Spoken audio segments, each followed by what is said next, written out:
Sprint 1.1, not a problem also to answer those questions. Floor's yours.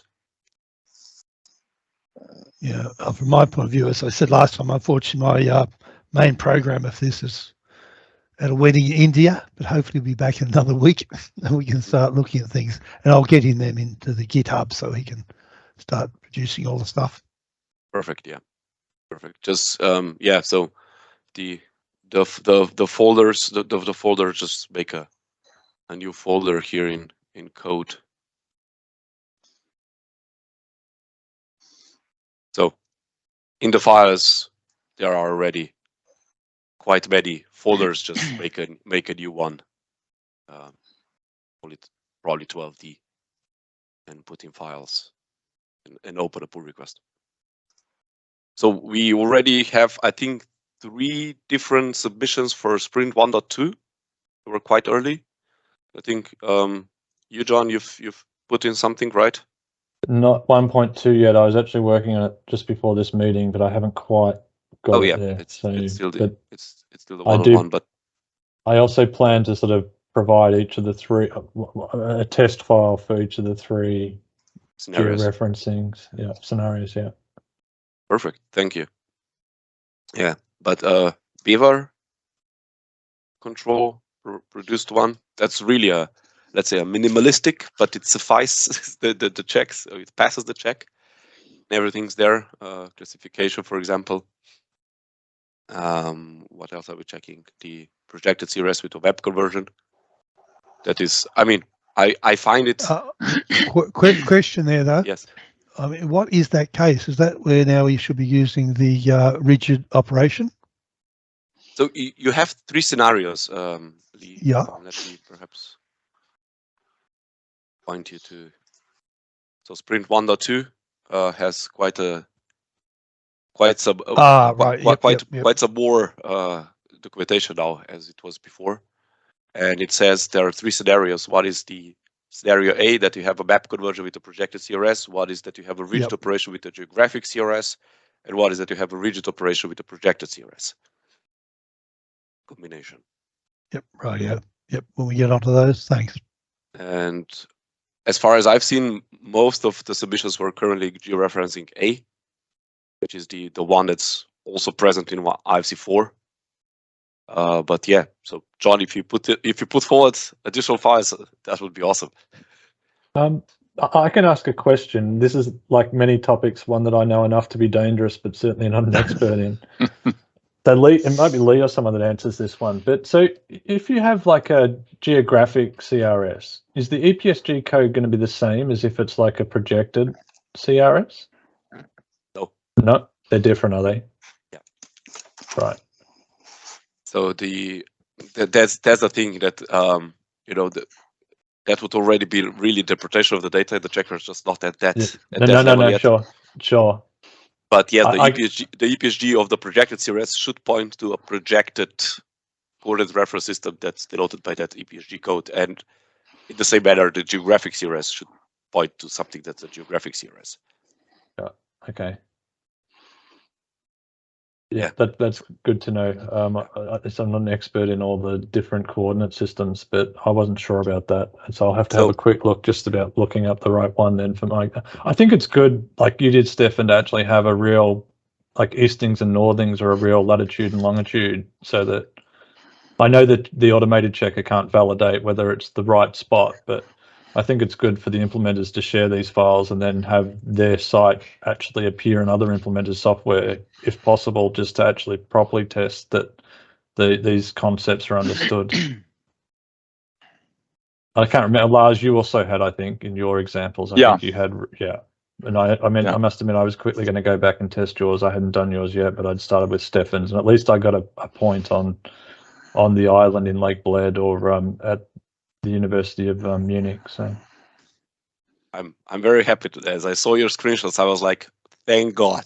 Because currently I was like, I think I'm right, but I'm not sure I'm right. mine should be in Finland, John. Yeah.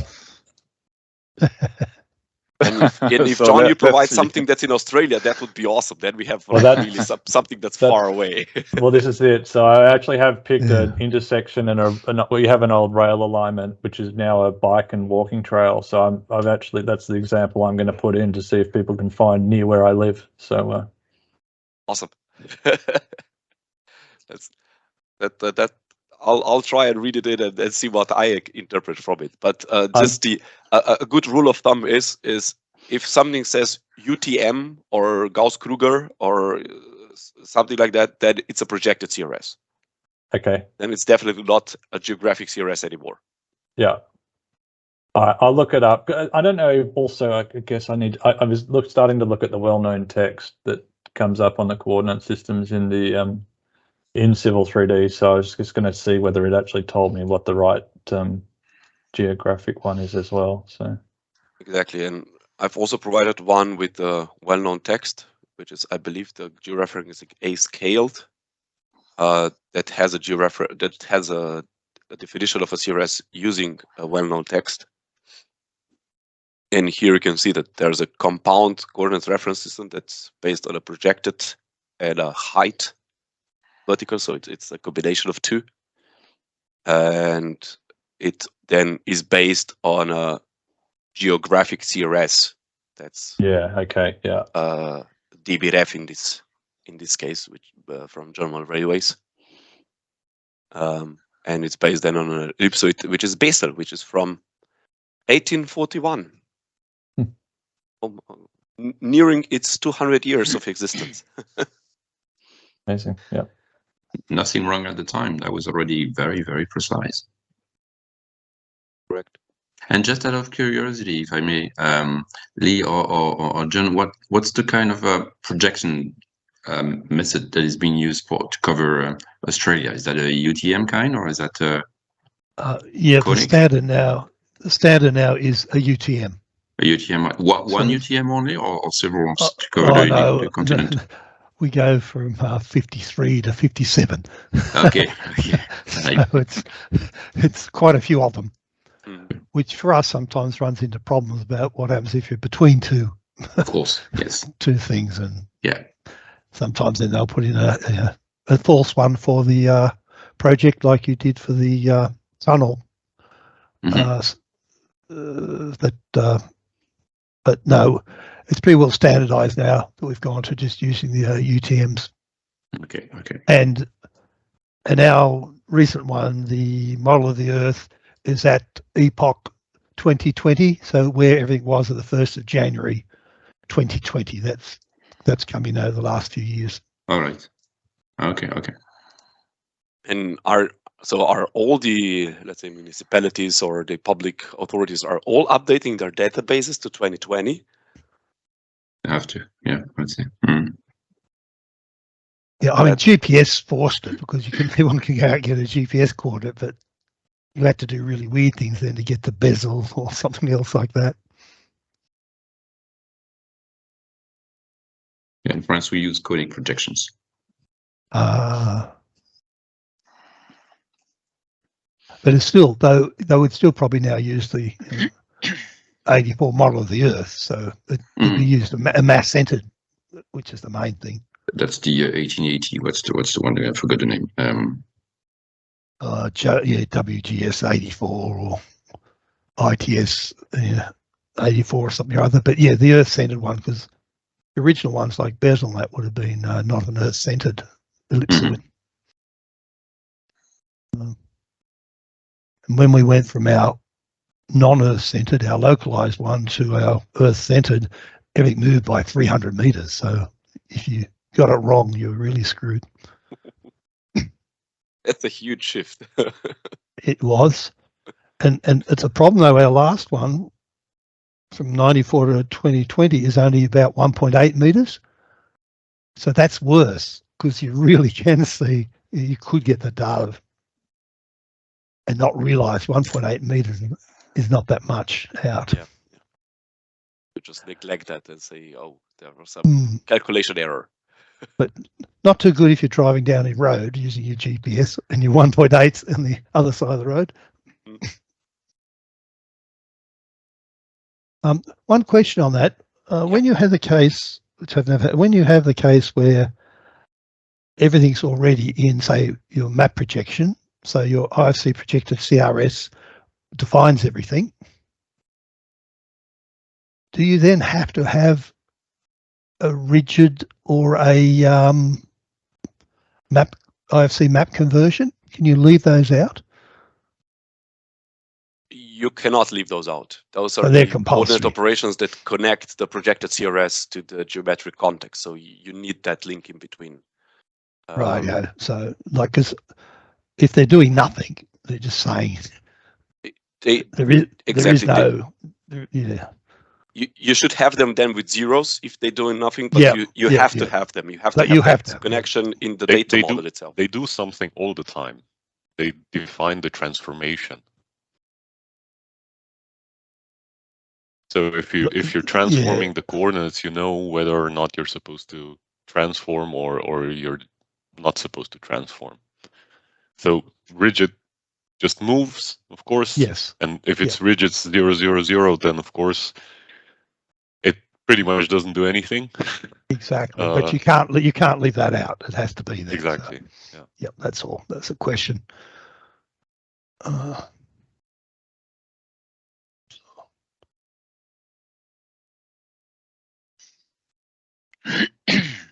Personally, I would feel that it would be forbidden for infra to not have have these things in. I totally agree. I totally agree that.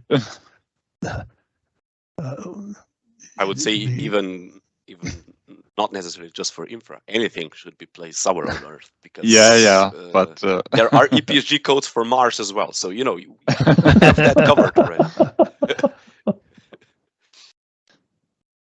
No, I thought if you had the IFC projected CRS, it does tell you the ellipsoid. It also tells you your map projection, so you do have all that information.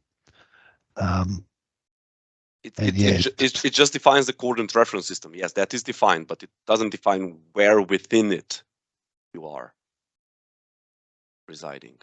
Well, it does. That information tells you.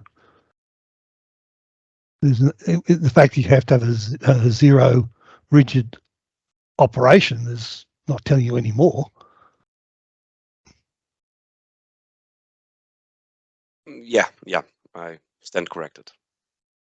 If the rigid operation, of course, has 0, 0 shift values, then you have everything. Yeah. And if you're normally in any infrastructure project, most of them always make sure you want your 4 coordinates, but you're saying though in IFC though you do need the IFC rigid operation because it's needed for some other reason, I presume, because you can't have IFC projected CRS just on its own. Is that exactly as Sergey said? You need to tell, are you just translating? Are you rigidly moving stuff, or are you converting? So you need to have, and also from the data model perspective. So just from how classes are linked between one another, you need to have a coordinate operation between a coordinate reference system and the geometric representation context. right? Yeah, that's the part that's saying that's why you have to have it. Yeah.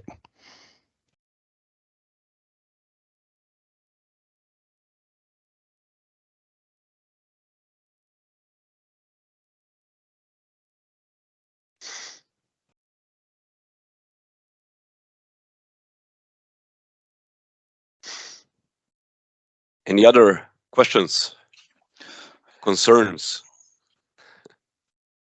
Hello, I have a quick question, but it's about the checker. I just want to know, to be sure about it, when something fails, will it just stops or will it check any other usages that we have in the description of the sprints? The usages are checked independently from one another. Okay, so thanks. It also later on when we're going to have multiple objects, perhaps, because currently we only have one project. So of course, when it fails, the one project fail. Yeah. But when we're going to have multiple objects, it's going to test all objects independently from one another and report on every one of them. If 3 out of 6 are failing, then the 3 will be reported. Okay. least I hope so. Let's put it this way. I programmed it in a way that it should work like this. Let's see it in production, but the usages are evaluated independently from one another. Okay, thank you.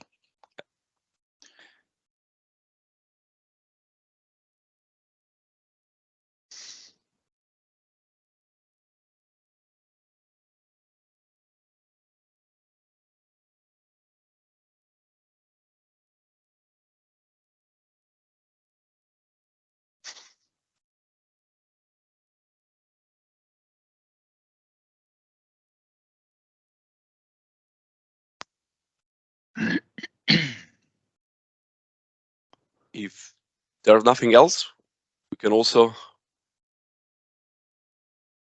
go about our daily businesses. Maybe just a quick question to John. The geographic CRS encoding serialization in the geometry gym library. Yeah. Are you? I will push a fix. I was hoping to push these files and get them check they were right, but I'll try and push a fix today anyway, and then I'll just push another one if we find something else wrong. So. Okie doke. Thank you. Yeah, no, thanks for identifying that. That was what I hadn't used geographic CRS before, so that was a bug that I hadn't tested or found. So the check was just manual, if I saw correctly, right? Mine. John? Yeah, yeah, there was just it was serializing incorrectly, a bit like when you're doing your handwritten ones. There was an empty field, which then causes problems. So the attributes aren't in the right order. So.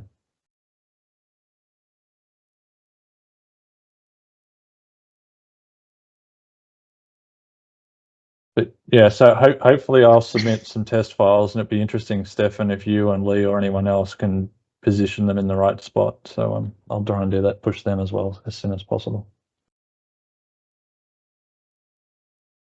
Thank you, John. Yeah, we'll have a look at and see how it goes. So I'm also preparing in the background another example that uses a Slovenian EPSG code, just for the funsies, and to see how that goes. Because yes, we have EPSG codes even. We have EPSG. We have two, of course, because why would one have one? We don't have as many as Australia, but we do. We're getting there. We're not moving that much. We have them coming out of our ears. Yeah.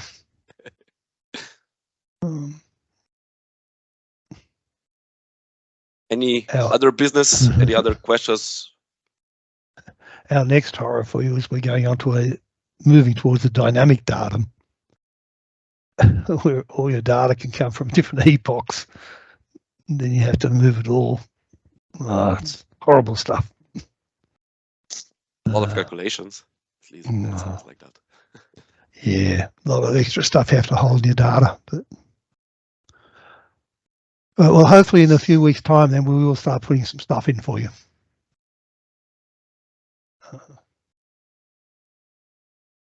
There was a piece of good news that Nigel gave us last week. I don't know whether you were there, Lee, I don't believe, or John maybe, about the fact that the UK was giving up with snail grids. So they forgot about this. So that's no longer. They're not trying to do that now. Apparently, the HS2 has given up on trying to use this. I mean, I did read up all about it, and it was like, but to me, it looked like you had to set one up for a project. Someone had to specially do it all, so it was not very generalized. So, right, yeah, that's very good news. I'm pleased to hear that.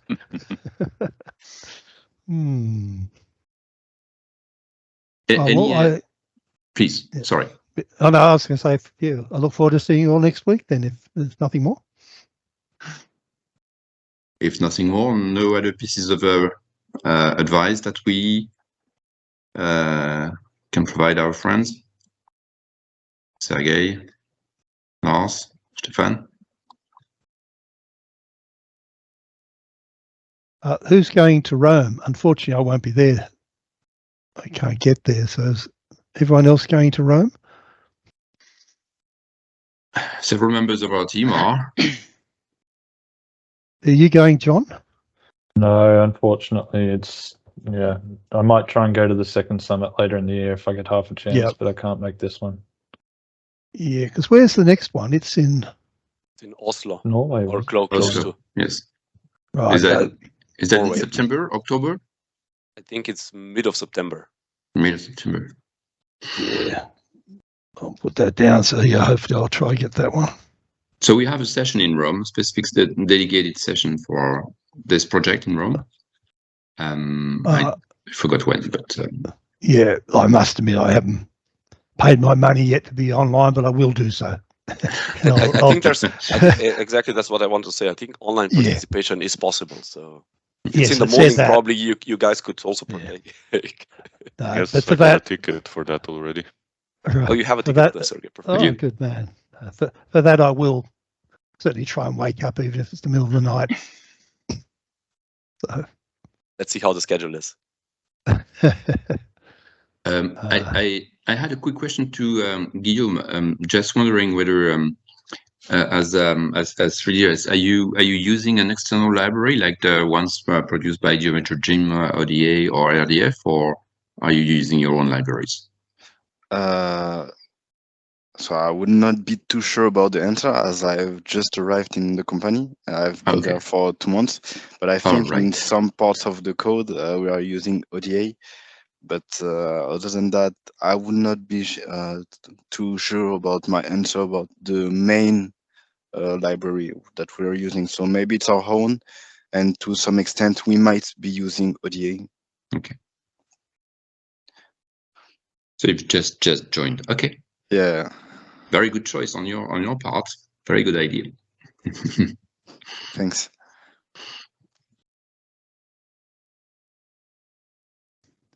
What we are working with currently is the project classification information, and these are all links. So links to the specification where you see the structure that you are expected to fulfill. So we have project classification information where you just have to provide actually a classification. You don't have to fill the classification with any items as such. You just need a classification, could be any. But it should have a non-empty source and name, that classification. We are also starting with a spatial decomposition, where you should have, besides the project in the file, you should have either a site or a facility. And the facility can, of course, also be any of the subtypes of IFC facility. So it can be an IfcTunnel, for example. And then each file should contain either one of these 3 alternatives for project global positioning. And Stefan has provided also a figure here where you can see how this works. So what has existed since IFC4 is that you have the geometric representation context for the project, and you have this map conversion into a projected coordinate reference system. But now with 4.4, you have 2 more options, and that is, and I suppose Sergey can explain how this works better than me, but I mean, you always have the geometric representation context, which is sort of the context for the model, and then one option is then to have a rigid operation, which rigidly sort of just translates the model into a location in a geographic coordinate reference system with lat long. or you have the geometric representation context and a rigid operation into a projected coordinate reference system. So that are the options, which we here just call scenario A, B, or C. And the checker checks that one of these are present. And you can, of course, also here look at the actual IFC structure required for each of the cases. So, for example, if you look at this project global positioning geographic, you can see that the coordinates for rigid operation actually should be plane angle measures like lat long then. Yeah, so that is that, and there is already one remark. Yep. Before you go on here, Lars, and this is something I think we should keep repeating at all of these meetings. We are currently in the deployment phase, so we're not certifying software. That's why we pretty much just look at the concept templates and check for existence of things, unless it's otherwise specified in general usage. We're not checking content for meaning. That's just part of the BSI process, and we're sticking to that. So we're not certifying, and we're not checking for meaning and the proper content. We're just checking if the structures are okay, if the software vendors can see their implementations to be able to convey the information to another software in these data structures and in these templates, and if they understand the structures. So all feedback from software vendors is super useful at this point, because we are still in the process of changing the specification. We can change the schema, we can change the template, we can change the rule IDs that we're checking. We can do anything at the moment. So it's more, you tell us, are the data structures, are the templates that we produce here and that we develop, and also the documentation, of course, is it understandable? Is it sufficient? Or would you want to change something? Yeah. So one quick query is, you're insisting that the coordinate system name begins with EPSG. Are you planning to support any other coordinate systems? Great question. We're currently just supporting either or. So either you have an EPSG code, or you have a well-known text.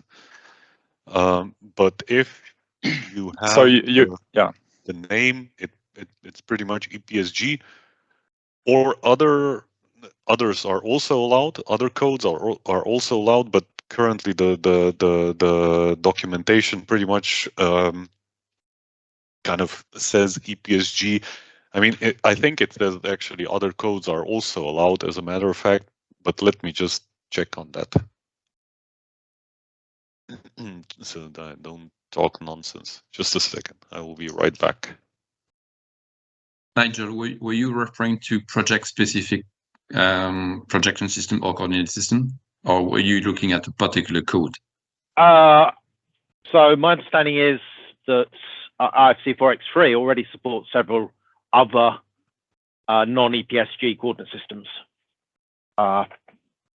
So there are a lot of coordinate systems out there. Lots of them have well-known names.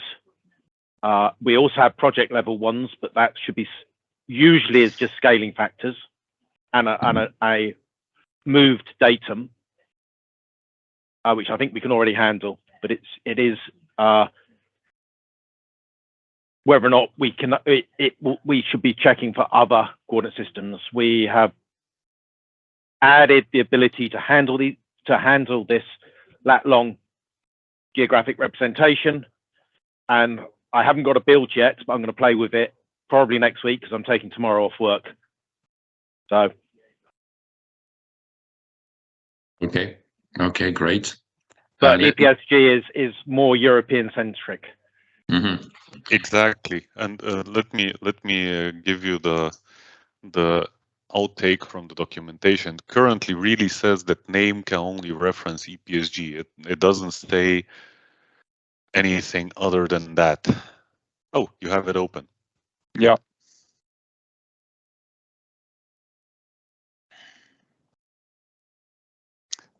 But I guess if you use a well-known text, which then where you use the OGC well-known text format for specification, it could be anything, couldn't it?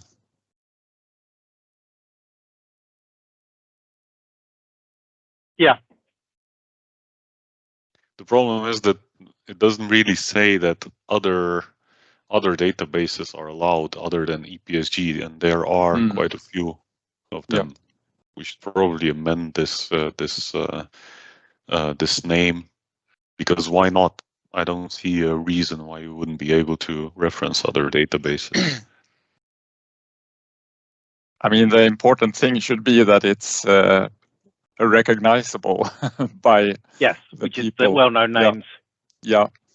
Maybe we should ask Mark as to what's the reference source he would recommend we use or we point to when expanding upon beyond EPSG. Yeah, and this is just, I actually just sent a note off to a few of my colleagues in product management and development that they need to be on this call because it's just a little bit outside of my ability to contribute on a technical level. So I wish I could chime in here. No worries. Just let us know their feedback when they reply, and we can always move on adjusting as Sergey has just said. Yes.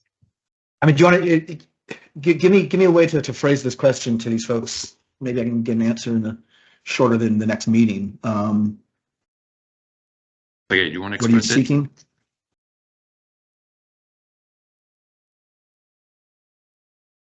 I just think that whether or not we should be supporting non-EPSG, especially US, but I will reach out to our teams on that as well. Okay. I will share the link to the issue I'm creating, and just feel free to contribute online or wherever. If we want to change something, it's good to have it documented because questions arise, and if we don't have the process somewhere documented, then these meetings, nobody's gonna watch through all of them. I will share the link once it's done. Yeah. Okay, thank you for that remark. Just showing you, I mean, if you haven't already, or if you are planning to provide your own data, then please create your own folder under the files folder here for your with your company name preferably, and under there you can provide the files, and as we described before, as soon as you upload an IFC file in a pull request, then that file will be checked according to the rules that has to do with this particular sprint then. And as a matter of fact, you have this also project team folder here, where you have us as a project team. We have already provided some examples then for the A, B, and C cases, and also I think Stefan provided actually a file. I don't remember which one it was. With one file contains also an example with OGC well-known text, so you can have a look at that also if you want. And we already actually have a couple of pull requests for for this sprint 1.2, you see from Geometry Gym and Akka, at least. And we have started to detail the sprint 1.3 specification as well. So yeah, with that, maybe, I don't know if I forgot something or if we just should end with an open mic, and if there are things. I see Jan-Erik has hand raised, so please. Yes, should we just keep on using the same file with the same file name, or how do you see this? Exactly. Yeah. And it will go through the same validation as before, but the Yes. extra validation is added. Yes. Is it like this? So it's incremental, yes. So it will also check the 1.1 things as well. At least that's the way it is right now. So it checks, and I think it actually says so in the, if we look here again, 1.2. Yeah, so you see it sort of includes the 1.1 stuff as well. Yeah, very good. Thank you. The whole idea of these first sprints is that we build a proper file. Of course, afterwards we will diverge a bit, but these are common templates that everyone should know how to implement. So these will be checked pretty much. So you should always have a, Yeah, I already sent a couple of bug fixes, bugs to the developers, and got fixes back from the first sprint. So that was very useful. So it's out in the product in a couple of weeks. Very good. Very good. Yeah, and one more thing. I mean, if there are also an interest to import the files, that would also, of course, be interesting and see some evidence of that. So, for example, in some of the files that have been uploaded, there is actually information on, for example, for the project global positioning case. For example, in one file, it's a location just outside the technical university in Munich, for example. So you can actually see if you end up in the correct spot. So we have tested that. I haven't got builds, so I haven't tested it myself. But yes, the sample files that are up there, we've tested the locations, and we're successfully ending up in the right place. Mm. I think one of them's just off a tower at the side of a lake, and there's another one outside a Berlin station. If I remember correctly. Yeah, I think that sounds correct. One, the ones I did should be somewhere in south of Finland. I just remembered one thing. We actually did add a rule on coordinate reference system that because name is optional, you don't have to put it in there. If there's no name, you have to have a well-known text representation. So at least you have that. But still, if you see the link to the issue where I'm suggesting to change the documentation, please give your input over there for not just referencing EPSG. I hope you see the link in chat. Yeah, and I brought up the issue here. I hate the well-known text phrase. Yeah, it's so neutral. How can you hate it? Because it leaves room for mistakes, right, or misinterpretation. Yes, and also someone who might, because they've been using a particular coordinate system for the last 30 years, thinks it's extremely well known because they always use it, and no one else in the world knows. Good point. I guess it should be, maybe you remember that, Sergey, there should be a reference to the actual OGC spec for well-known text for coordinate reference systems. certainly. We have a well-known text string according to ISO 19162. So yeah, there's it's definitely even an a ISO. Yeah. indeed, yeah. Yeah. So it's well defined which well-known text this is. It's just not, it's not just well-known text, you know, whatever you know well.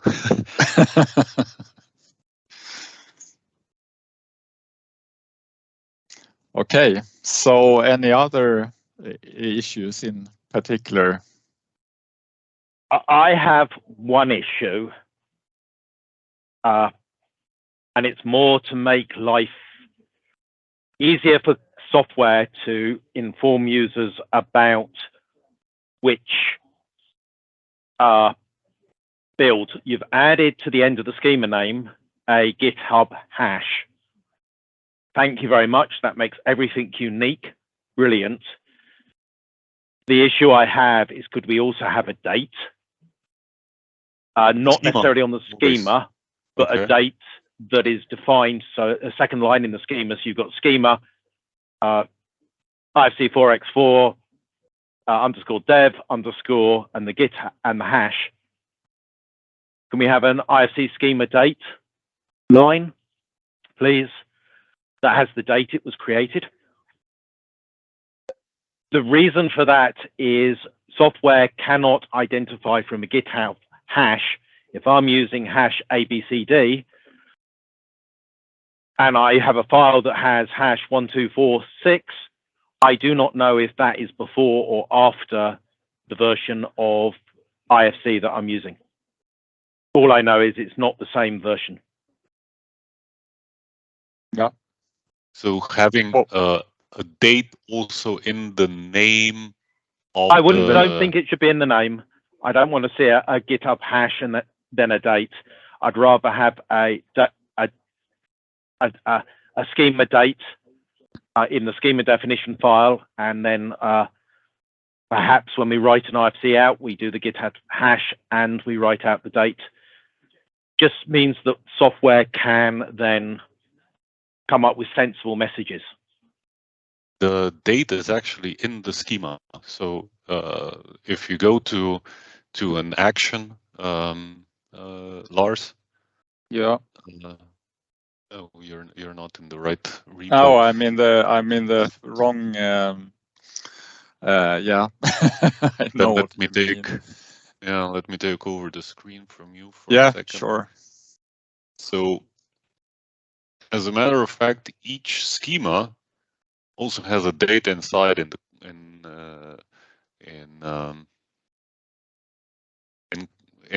the actual schema file. So let me open this one.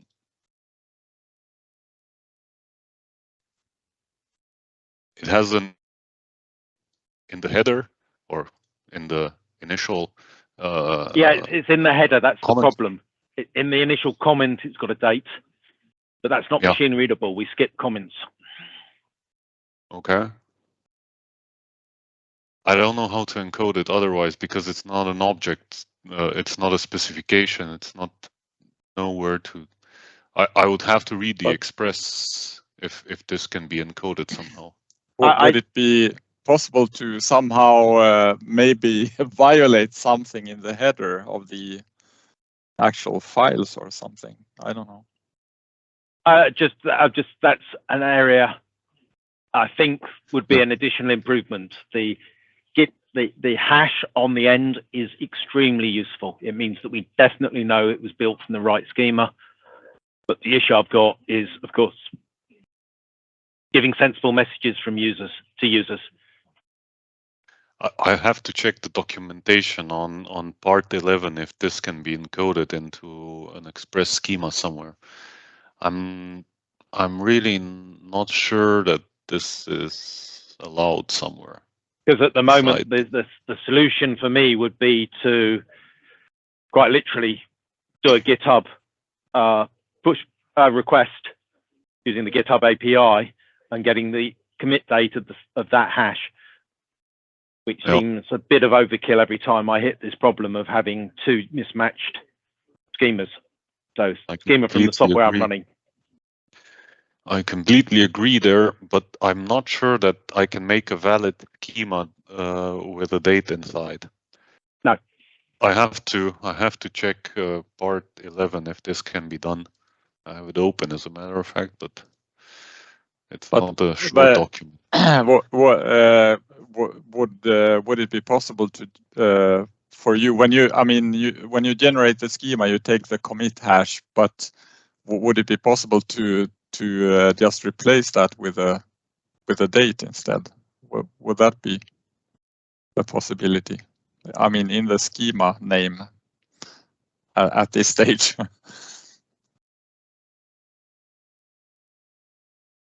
Replace it, that probably doesn't make sense because we have many. I apologize. I've got to drop.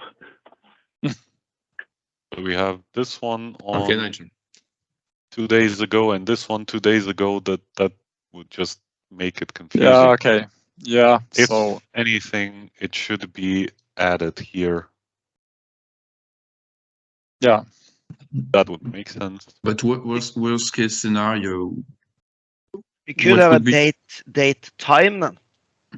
You don't make two schemas in the same minute, for instance. Or I don't know if you are very productive, but anyway. No, it's super productive. These schemas are flying out.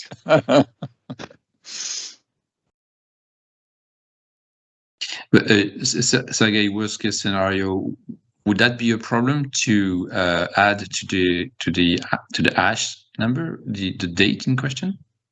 That wouldn't be a problem, but I thought that that's not the ideal solution from what Nigel said. But I didn't get why that would be a problem actually.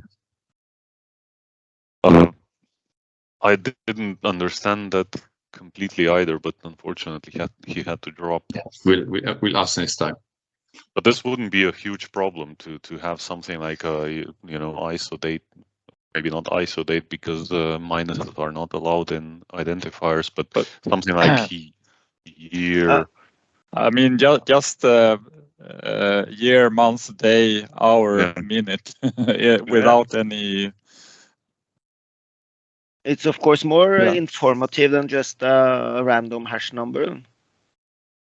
Yeah. Okay.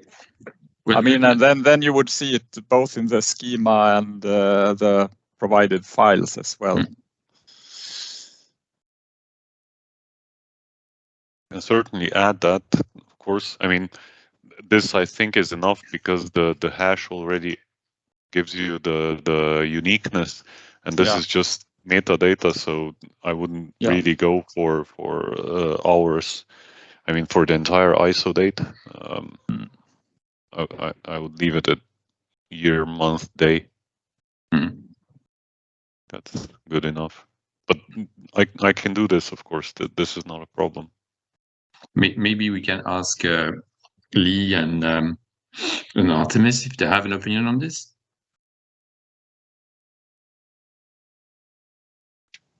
Sorry, I joined slightly late. Actually, I don't have something here to add for the time being. So if something comes up, I will write an email. But Okay, so maybe say first what we could do is understand better from Nigel what was sort of annoying him with this idea of the date next to the hash number, and once we know, then we can make a proposition. Mm-hmm.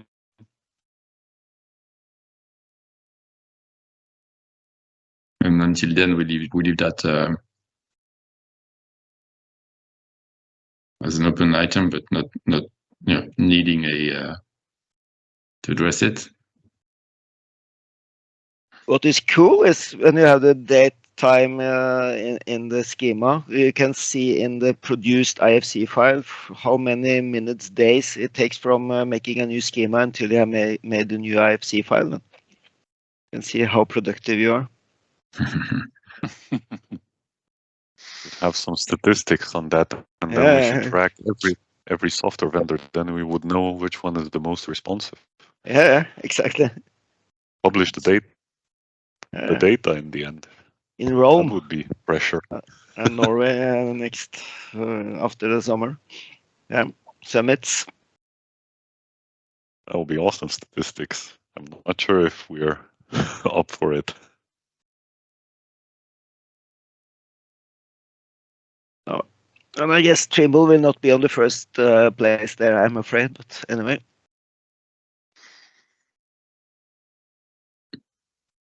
You'll be leading the pack, Jan Erik, as usual.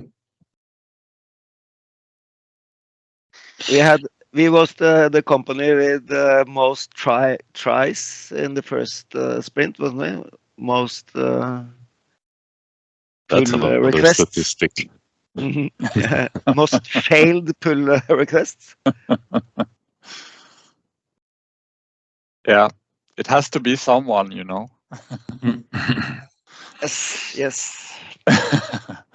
I actually need to leave as well.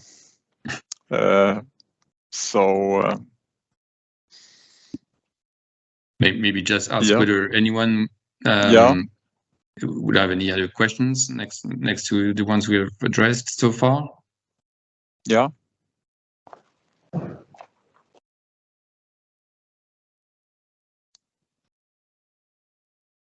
And also, I mean, if you have issues with GitHub or whatever, don't be afraid to give us a call. So. Sure.